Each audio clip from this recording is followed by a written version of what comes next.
오늘 하나님께서 주시는 말씀 마태복음 4장에서 보겠습니다. 4장 17절입니다.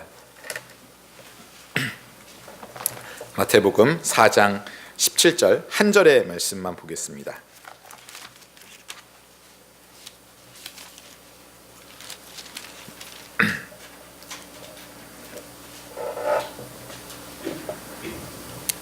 마태복음 4장 17절 우리 함께 한 목소리로 읽겠습니다. 이때부터 예수께서 비로소 전파하여 이르시되 회개하라 천국이 가까웠느니라 하시더라. 아멘. 우리 2015년 새해에 들어와서요, 예배에 우리가 전에 없던 순서가 하나 들어가 있습니다. 뭔지 여러분들 아시겠지만 사도신경입니다. 우리 예배를 드리면서 함께 우리가 신앙 고백을 새해에는 하면서 예배를 시작했으면 좋겠다 싶은 마음에서 사도신경을 앞에 넣습니다. 그래서 찬양을 시작하기 전에 사도신경을 함께 우리 외우고 신앙 고백을 하고 예배를 시작하는데요. 저도 안 하던 것을 지난주부터 하려니까 잠깐 헷갈려가지고 오늘도 실수했습니다. 여러분들 잘 모르셨죠? 어디서 실수했는지. 우리 반주자는 아실 거예요. 앞에 예배 맨 앞부분에 신앙 고백으로 우리 함께 우리 같은 믿음을 갖고 있습니다, 같은 신앙을 갖고 있습니다 라는 것을 하나님께 고백하는 의미가 있는데, 그것은 또한 우리 예배가 그 시점에서 시작한다는 의미가 있습니다. 제가 이 말씀을 드리는 이유는요, 딱 11시 정각에 제가 인사를 드리고 사도신경을 외울 테니까 함께 와서 사도신경으로 신앙 고백하시면서 우리 예배를 드리셨으면 좋겠습니다. 지각하지 않으시면 좋겠다는 말씀입니다. 여러분들 같이 지켜주시고, 또 우리가 찬양을 하는 시간이 그 준비 찬양, 예배를 준비하는 준비 찬양의 개념이 아닙니다. 찬양이 그때부터 예배입니다. 그래서 여러분들 조금 더 신경 써주시고, 물론 이제 눈이 오거나 요즘같이 날씨가 추울 때는 어떤 피치 못할 사정도 준비하시는 동안에 있으시겠지만 최선을 다해 주시면 감사하겠습니다. 예수님께서 오늘 우리가 읽은 한 절의 말씀 4장 17절에서 마태복음 4장 17절에서 하시는 그 말씀이 회개하라 천국이 가까웠느니라, 이 말씀입니다. 회개하라 천국이 가까웠느니라. 천국, 이것은 하나님의 나라를 의미합니다. 이 말씀은 예수님만 하신 것이 아니고요, 요 바로 전장 3장에 가면은 세례 요한이 또 외친 말씀이기도 합니다. 회개하라 천국이 가까웠느니라. 여러분, 천국이라고 우리가 생각을 하면 우리 삶에서 미래 시제로만 생각할 때가 많이 있습니다. 우리가 이 세상에서 우리 육신의 삶이, 우리 몸의 삶이 끝나면 그러면 우리가 가는 곳, 하나님의 나라, 천국이라고 생각을 합니다. 맞습니다. 그러나 하나님의 나라는 이미 지금 우리에게 임재하여 있다는 것도 우리가 잊으면 안 됩니다. 예수님께서 이렇게 외치실 때, 이 복음서에서 회개하라 천국이 가까웠느니라 라고 외치실 때, 예수님께서 이 땅에 나심으로 인하여, 이 땅에 인간의 육신을 입고 오심으로 인하여 하나님의 나라가 이미 왔다고 말씀하시는 겁니다. 하나님의 나라, 그것은 지금 우리와도 있고 우리가 미래에 육신의 삶을 마치면 갈 곳이기도 합니다.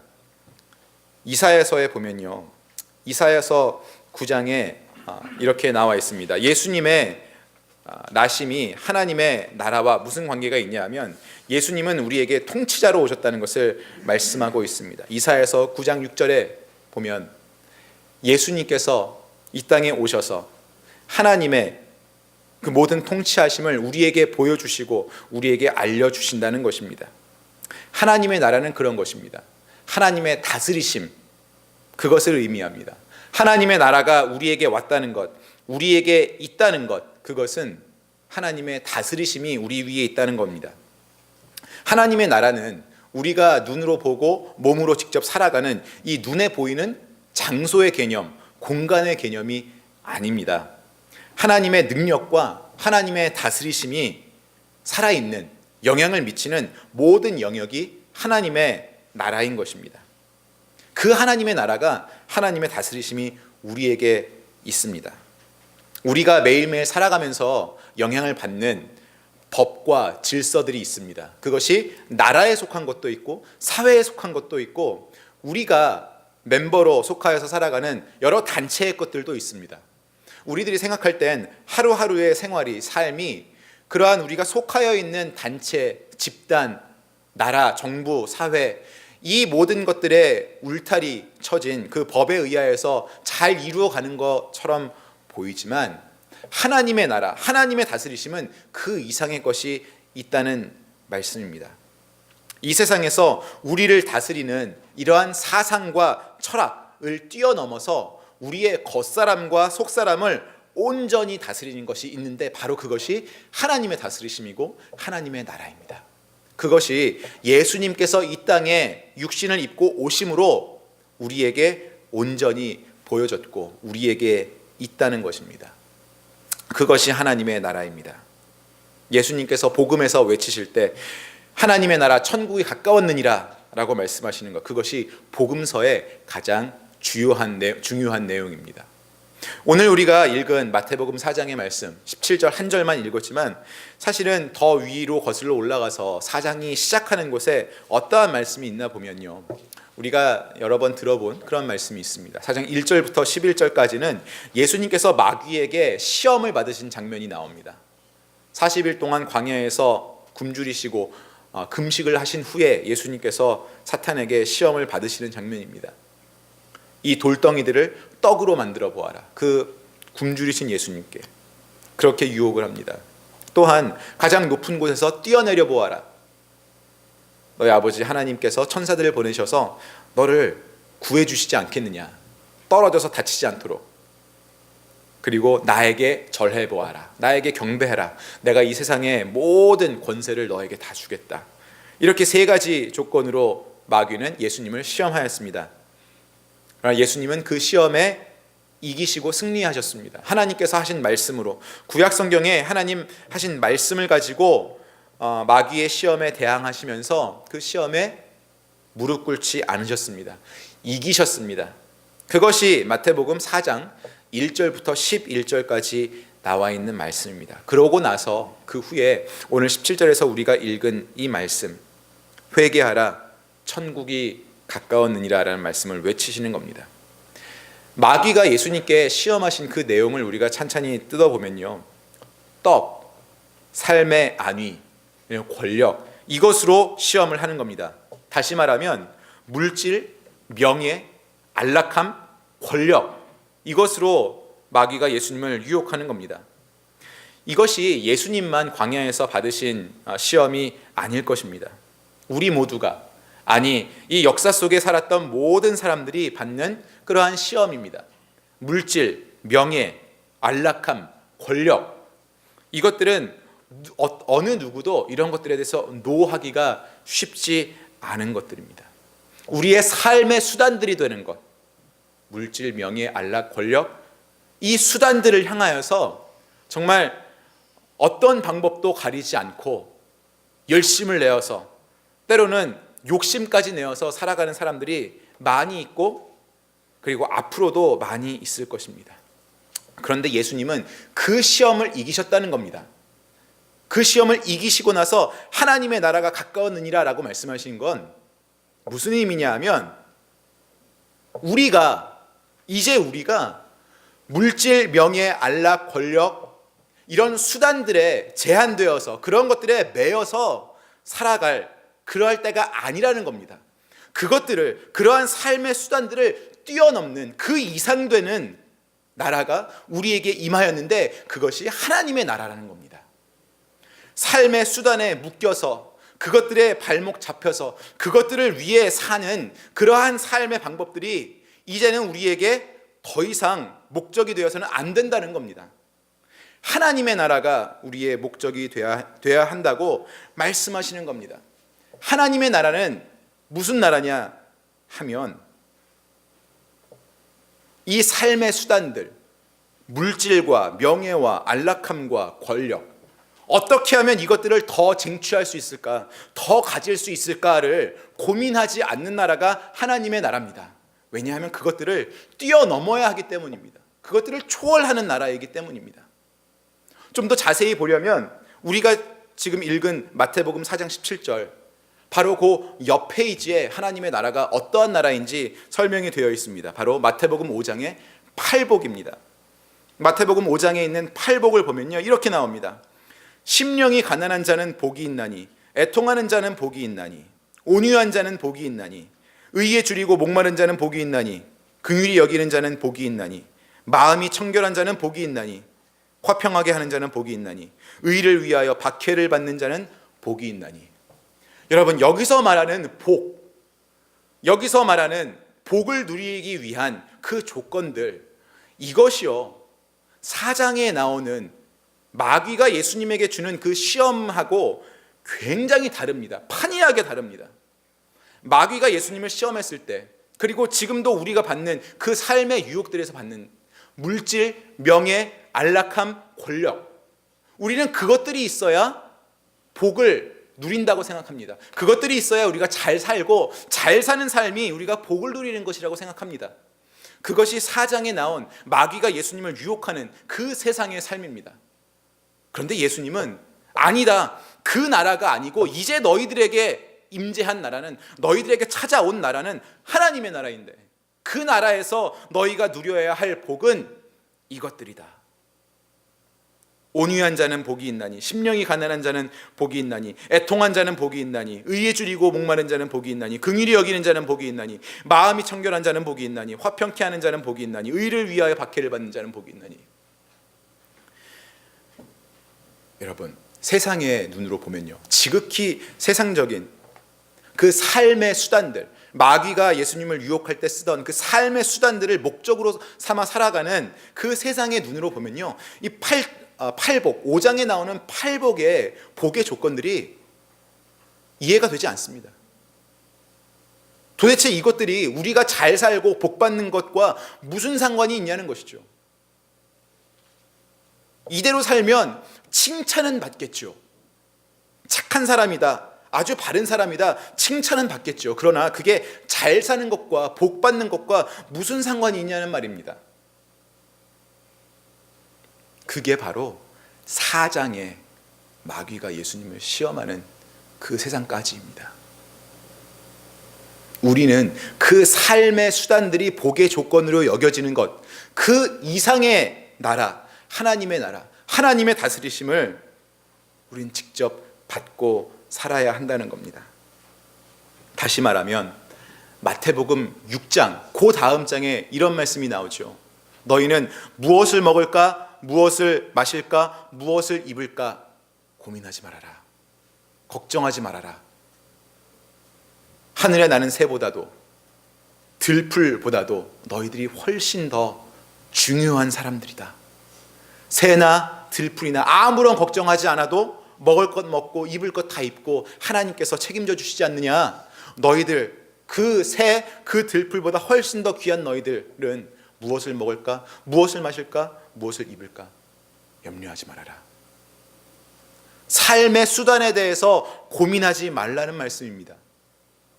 하나님의 나라가 우리에게 찾아온 것을 아는 사람들은 그러한 삶의 수단에 대해 고민하면서 살지 말라는 말씀입니다. 그러면 이 하나님의 나라가 팔복에 나온 그러한 복의 조건들을 가지고 있는 나라인 것을 알았는데, 그것을 종합적으로 봤을 때 우리가 한마디로 어떻게 표현할 수 있느냐 하면 바로 팔복의 맨 마지막에 있는 말씀입니다. 5장 10절에 있는 말씀인데요, 의를 위하여 박해를 받은 자는 복이 있나니 천국이, 하나님의 나라가 그들의 것입니다. 의를 위하여 박해를 받은 자는 복이 있나니 하나님의 나라가 그들의 것입니다 라고 하셨습니다. 의를 위하여 박해를 받은 자, 그 사람들이 하나님 나라의 주인이랍니다. 그 사람들이 하나님 나라에서 주권을 갖고 있는 사람들이랍니다. 그 말씀은요, 하나님의 나라는 의로움에 관한 나라라는 겁니다. 의로움에 관한 나라, 하나님의 공의, 우리가 말하는 정의에 관한 것이 하나님의 나라입니다. 먹고 사는 것, 명예, 권력, 이런 것에 관한 게 하나님의 나라가 아니고 의로움에 관한 것, 더 이상 육이 즐거워하는 것으로 우리 삶의 목적이 되지 않는 나라가 하나님의 나라라는 겁니다. 우리는 그 하나님의 나라의 영향력을 이미 받고 있고 그 하나님의 나라의 다스리심을 이미 받고 있습니다. 따라서 육이 원하는 삶의 수단들보다 훨씬 더 중요한 것이 우리에게 있는데 바로 그것은 의로움이라는 겁니다. 삶의 수단을 강구하고 그것들에 대해서 고민하는 게 아니라 의로움을 어떻게 하면 우리 삶에 실현할 수 있을까? 어떻게 하면 우리 삶에 우리가 더 정의로워질 수 있을까? 그것을 고민하는 것이 하나님 나라에 속한 백성들이 할 일이라는 것입니다. 그래서 하나님의 나라는 먹고 마시는 것에 대한 나라가 아닙니다. 물질에 대한 나라가 아닙니다. 하나님의 나라는 무엇을 성취하냐 보다 어떻게 살아가느냐에 대한 나라입니다. 잘 살기보다는 바르게 살기를 고민하는 나라입니다. 목적보다는 과정을 중시하는 나라가 하나님의 나라입니다. 결과보다는 태도를 먼저 생각해야 하는 것이 하나님의 나라입니다. 미래보다는 지금을 생각해야 되는 것이 하나님의 나라이고요. 이것을 다 종합하면 우리 삶의 성공의 가능성보다 가치관의 변화를 추구하는 것이 하나님의 나라라는 것입니다. 이것들이 모여서 우리의 의로움이 되는 것이고, 그리고 그 의로움을 추구하는 나라가 하나님의 나라입니다. 그렇다면 여러분, 우리는 의로움을 추구합니까? 인간들은 의로움을 추구합니까? 하죠. 해왔습니다. 지금도 합니다. 늘 정의에 대해서 부르짖습니다. 그러나 지난 연말에도 한번 말씀을 드렸지만 우리 인간들에게 정의로움, 의로움, 이것이 정말 가능합니까, 여러분? 역사 속에 수많은 사람들이 정의를 찾으려고 하고 정의의 정의를 내리려는 시도를 많이 했습니다. 그러한 시도가 많았고, 그래서 시간이 흐르면 정의에 더욱더 가까워져야 하는 것이 정상입니다. 그런데 시간이 지나면 지날수록 사회에 불만을 갖는 사람들이 더 많이 있습니다. 삶에 만족하지 못하는 사람들이 더 많이 있습니다. 그것은 시간이 많이 지났는데도 불구하고 우리가 정의에 가까워지는 것이 아니고, 의로움을 어느 정도 이룬 것이 아니고, 오히려 그 정의와 더 멀어져서 반대의 구렁텅이에 우리가 빠져들어가고 있다는 것입니다. 시간이 지날수록 이 사회에는 빈부의 격차가 더 심해지고, 시간이 지날수록 자신들이 믿고 있는 신념에 반대되는 것에 불만을 품고, 이 세계에서는 여기저기서 테러가 일어납니다. 돈을 가진 자, 힘을 가진 자, 그들이 갑이 되고 없는 자들이 을이 되어서 사회에서 늘 다툼이 일어납니다. 불공평함이 있다고 늘 이야기합니다. 여러분, 이런 사회에서 의로움을 보십니까? 예전에는 없던 문제들이 지금은 더 많이 있습니다. 우리는 의로움에 가까워가는 세상이 아니고 더 멀어지고 있습니다. 하나님의 나라는 의로움에 관한 것이라고 그랬는데, 우리는 이 세상에서 그 의로움을 우리가 해결할 수 없습니다. 이룰 수 없습니다. 가불관계 이런 것에 대해서 많이 이야기를 하죠.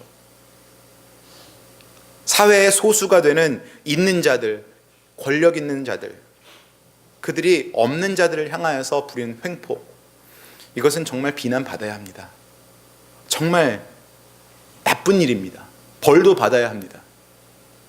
그러나 여러분, 다시 한번 생각해 보면 그 소수의 우리가 갑이라고 이름 붙인 사람들을 비방하는 나머지 우리들, 여러분들 중에도 갑이 계실지 모르겠습니다만은 자기 스스로를 을이라고 부르는 사람들이요. 저는 제가 을 중에 하나라고 생각하지만 사회적으로 봤을 때는, 생각해보면 우리 을이라고 자기 자신에게 이름 붙인 그 이유가 우리도 갑이 되기 위해서 살아가고 있기 때문 아닙니까? 모두가 다 갑이 되기를 꿈꾸면서 그것을 계획하고 살지 않습니까? 누가 갑을 만들었고 누가 을을 만들었습니까? 우리들 아닙니까? 갑이라는 위치를 모두가 동경하고 모두가 그 위치에 서길 원합니다. 그래서 그 위치에 먼저 도달한 사람들은 자신들을 갑이라고 생각해서 아직 그 위치에 있지 못한 사람들에게 막 대해도 된다고 하는 겁니다. 피해를 본다고 생각하지만 결국엔 나도 남에게 피해를 줄 수 있는 그 자리에 가봤으면 좋겠다. 나도 갑이 되었으면 좋겠다. 그러한 생각들을 가지고 사는 사회입니다. 그렇다면 여러분, 거기에 정의가 있습니까? 그러한 생각을 갑이 되고 싶다고 생각하는 을들에게는 정의가 있는 것입니까? 갑이 되겠다고 생각하는 것은 결국은 나도 정의가 없는 그 위치에 언젠가는 서보겠다는 꿈을 가진 것인데 거기에 의로움이 어디 있습니까, 여러분? 이렇게 우리 인간들이 말하는 의로움은 항상 모순이 있습니다. 누군가가 만족스러운 삶을 살고 있으면 누군가는 거기에 불만족하게 마련입니다. 우리 인간이 의로움을 이루어낸다는 것은 불가능합니다. 왜냐하면 우리는 죄인이고 죄 때문에 불완전하기 때문에 그렇습니다. 그래서 여러분, 우리는 의로움을 이룰 수 있는 사람들이 아닙니다. 우리는 의로움을 이룰 수 있는 사람들이 아닙니다. 그 의로움이 없기 때문에, 그 불의함 속에서 살고 있기 때문에 그 문제를 해결할 수 있는 오로지 한 분, 오로지 의로운 한 분, 하나님께서 우리를 불의한 자에서 의로운 자로 만들어 주시는 겁니다. 바로 그 일을 예수님을 통하여서 해 주시는 겁니다. 마태복음 4장의 세상에서 사는 우리들을 마태복음 5장의 하나님의 나라로 옮겨주시는 일을 하나님이 하시는 것이죠. 우리가 하지 못할 그 의로움을 예수님께서 대신 다 이루어 주시고, 그 예수님이 이루어 주신 의로움에 우리가 믿음으로 반응하여서 거기에 우리가 예수님의 의로움에 우리 자신을 힘입어서 옷 입혀서 우리가 의로워질 수 있는 것입니다. 하나님 나라의 백성이 될 수 있는 것입니다. 여러분, 진정한 의로움을 모두가 찾지만 우리가 마태복음 4장에 있는 세상에서 그 삶의 수단들을 목적으로 삼아 사는 그 한은 우리의 의로움이 이루어질 수 없습니다. 말씀드린 대로 삶의 수단, 물질, 명예, 안락, 권력, 이것을 쫓아가는 목적으로 만들어서, 삶의 목적으로 만들어서 쫓아가는 삶은 욕심이 있을 수밖에 없습니다. 그리고 그것들을 경쟁 사회 속에서 남들보다 더 빨리 더 많이 가지려고 하면 그것에 뒤처지는 사람들이 있게 마련입니다. 그러면 먼저 그것을 쟁취한 사람이 아직 쟁취하지 못한 사람들, 그들에게 불의함을 보이기 마련입니다.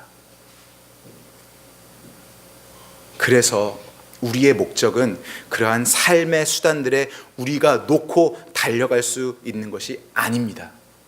우리의 목적을 우리가 세워두고 그것을 향하여서 달려가는 게 아니고, 불의한 우리를 목적으로 삼고 우리에게 다가오신 그 예수님만이 우리에게 의로움을 이루어 주실 수 있다는 것입니다.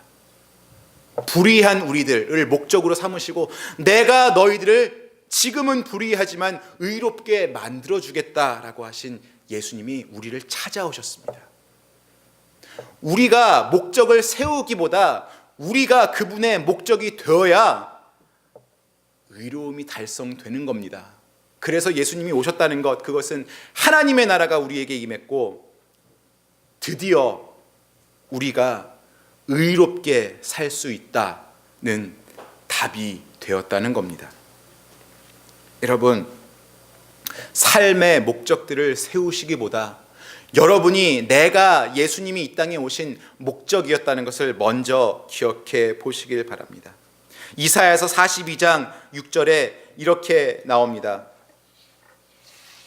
나 여호와가 의로 너를 불렀은즉 내가 내 손을 잡아 너를 보호하며 너를 세워 백성의 언약과 이방의 빛이 되게 하리니, 내가 너를 불렀은즉 내 손을 잡아 너를 보호하며.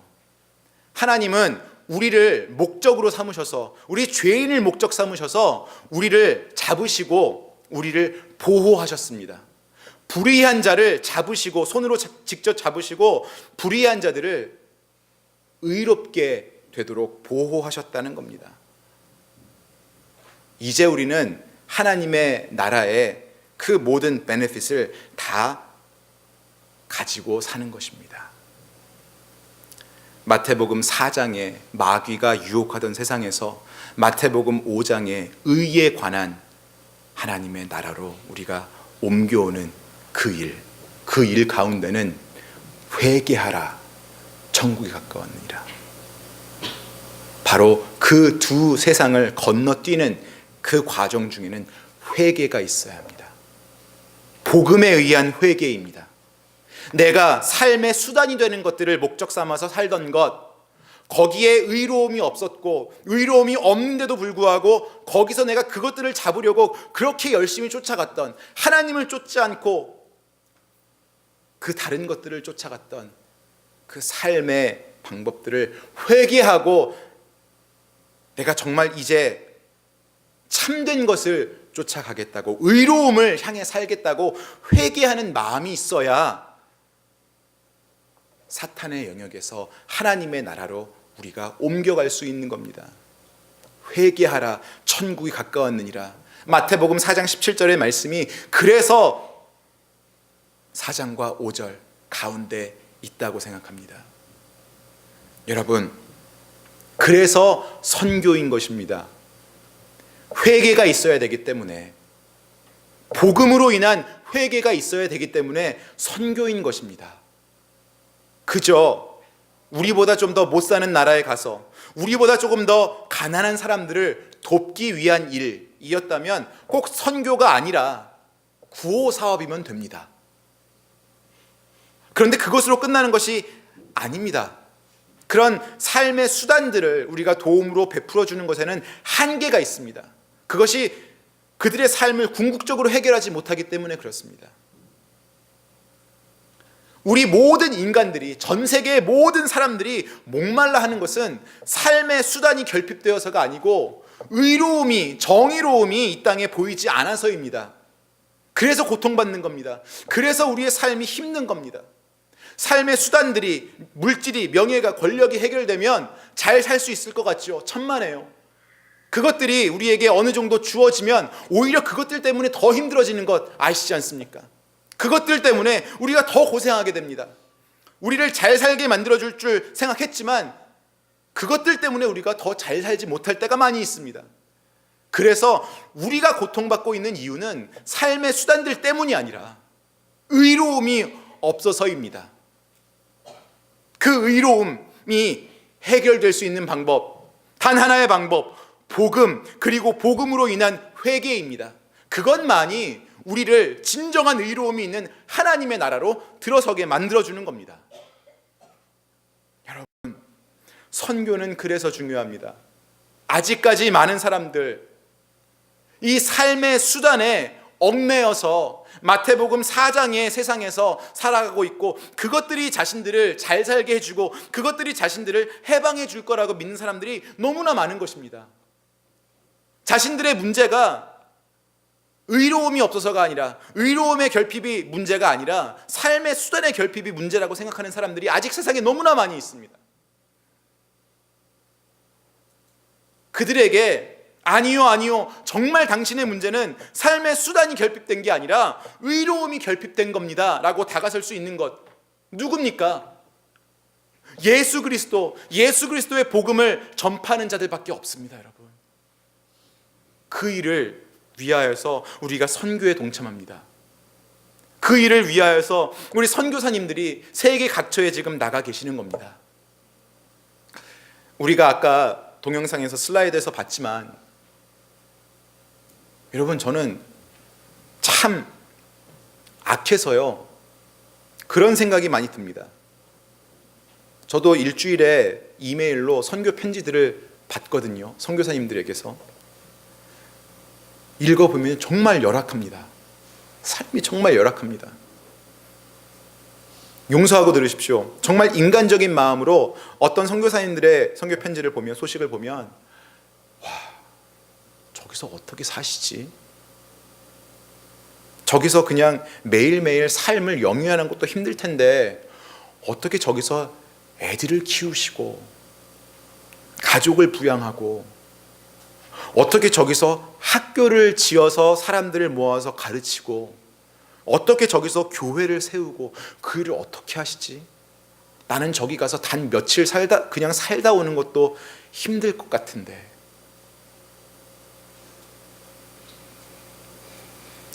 이분들이 그 일을 하실 수 있는 이유, 그건요, 하나님의 의로움이 이 세상에서 펼쳐지는 것을 보는 것이 그분들에게 너무나 큰 기쁨이기 때문에 그렇습니다. 마태복음 5장 하나님 나라의 백성으로서 아직 마태복음 4장 삶의 수단에 묶여있는 그 세상의 사람들이 자꾸만 이쪽으로 건너오는, 복음과 회개에 의하여서 이쪽 하나님의 나라로 건너오는 그 모습을 바라볼 때 그것만큼 큰 기쁨이 없어서, 그래서 이 많은 선교사님들이 그 선교지에 나가서 이 일들을 행하시는 겁니다. 정말 존경스러운 분들이죠. 그래서 여러분, 우리가 거기서 함께 살지는 못해도 그분들처럼 의로움에 많이 목말라서 정말 그 일에 우리의 모든 것을 투자하고 그들과 거기서 함께 살지는 못하여도 우리가 함께 기도하며 물질로 후원하며 이 선교의 일에 동참하고자 하는 것입니다. 선교의 기쁨은 거기에 있습니다. 삶의 수단을 목적으로 삼고 살던 사람들이 의로움을 목적으로 삼고 살겠다고 회개하며 돌아오는 것. 그래서 여러분, 선교헌금 작정하실 때요, 그냥 단순히 이 정도면 내가 사는데 지장 없겠다, 내가 필요한 것 이만큼 떼어놓고 이 남는 이것 중에서 이만큼 내가 선교헌금 하면 되겠다, 이렇게 단순하게 생각하지 마시고요, 하나님의 나라에 대한 고민을 한번 해보시길 바랍니다. 여러분들에게 얼마의 액수, 얼마 이상을 헌신하시라고 드리는 말씀 아닌 거 아시죠? 저 여러분들한테 그런 말씀 안 드립니다. 그런 만큼 제가 담대하지도 않습니다. 그게 아니고요, 여러분, 1년에 선교헌금을 단 일부를 헌신하셔도 좋습니다. 그 일부를 헌신하셔도 하나님 나라의 의로움이 삶의 수단만을 가지고 사는 사람들에게 알려졌으면 좋겠다, 이 사람들이 그것들에서 해방되었으면 좋겠다라는 그러한 마음으로 헌신해 달라는 말씀입니다.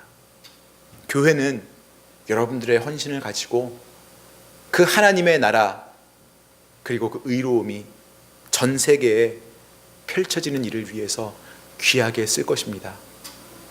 여러분, 우리들도 마찬가지입니다. 우리의 삶도 삶의 수단, 그것이 결핍되어서 어려운 게 아닙니다. 여러분, 의로움에 대한 갈망이 없어서 우리 삶이 힘든 겁니다. 마태복음 5장의 삶, 의에 관한 그 나라를 꿈꾸십시오. 그 나라에 거하십시오.